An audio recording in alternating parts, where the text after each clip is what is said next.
Hello, I'm Jonathan Bowman-Perks, and welcome to this session on creating a thinking environment in everything you do. I was very fortunate some years ago to be trained with my wife, Lee, by the person who designed the whole concept of the thinking environment, Nancy Klein. And Nancy's remained a great mentor and a friend to me ever since. And I feel it's my calling to pass on the wisdom and the experience that she has provided to me and many others who've been trained in this approach, which fits so much with 21st century leadership, particularly that mix we now have, the virtual world and the real world, when we can be together face to face with people. But a lot of the time we're global and we're connecting with people over videos just like this. A leader's job, the very most important job, is to create a thinking environment. What does the thinking environment involve? Psychological safety, the thing that we crave more than anything, to have trust, mutual trust between people, so we can think well, so it's safe to speak out, so it's safe to challenge, have healthy conflict. Because ultimately what we want to create is a very healthy culture and an environment where people thrive and they give their best to their customers, their clients, their colleagues, and they go away home to their friends and their family, knowing that they're doing something that makes a difference. So psychological safety, very important. Also, people's finest independent thinking. What do you think? I'm interested in your opinions, not if I want your opinion, shut up and listen to me. I'm going to tell you what your opinion is. That doesn't work in today. People aren't prepared to be cowed. They want to be able to speak out and share their thoughts. The other thing is to have a healthy amount of challenge. You don't want people mute and saying nothing in a meeting and then afterwards grumbling about you or complaining or writing toxic emails or comments to other people. You also want diversity of thinking. Diversity, equality, and inclusion are such a key element of the thinking environment. So you want people's diversity, you want their difference, because otherwise you'll be blinded and you'll only see one side of things. The other thing is the old Chinese saying, the quality of your thinking depends on the quality of the question that you're asked first. So designing great questions is a real skill of you as a leader, or indeed of anybody.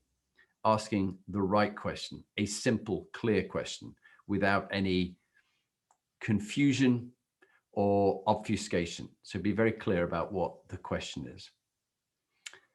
Nancy's written a number of books. My favorite, I think, is the latest one, The Promise That Changes Everything. I Won't Interrupt You. Before that, another profound book, which is well worth reading, is More Time to Think. And before that, her very first book, the original one, which is called Time to Think. They all have great stories in them. And if you're like me and you're more of an auditory person, listening to her audiobooks are very good. And there are audiobooks on More Time to Think and The Promise. Our job as leaders is to lead, and that means involving making decisions, getting the best available information, motivating, inspiring people, connecting with people, coaching them, having difficult conversations. Where does that go on?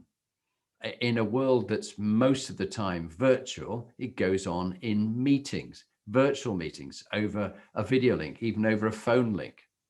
So you've really got to design and run great meetings, really good meetings. You owe it to people, not to be bored by the meeting yourself, but to look forward to it, to have it well structured, and to also treat people with dignity and deep respect.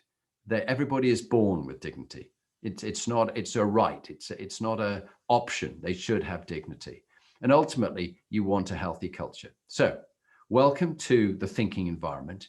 And I will pass on to you some of the essence of the sessions that I encourage you to do around these different elements. We'll be talking about the 10 components of the thinking environment, how you can be that in the way you show up to other people, and how you try and arrange it in the meetings that you have. We'll talk about thinking pairs, dialogue between two people in a thinking environment, rounds between everybody where everyone gets their own turn, transforming meetings themselves at the heart of what goes on, the wisdom councils, and then a little bit on conflict mediation and also open discussion within a meeting. So welcome to the series. I hope you enjoy it, and I'm sure you'll learn a lot. It will be the ultimate life hack, the ultimate way of showing up in the world. And if you can be a really good listener and create a thinking environment, you will have a profound impact, not only in your work environment, but also with family and friends. Good luck. I'm looking forward to this session.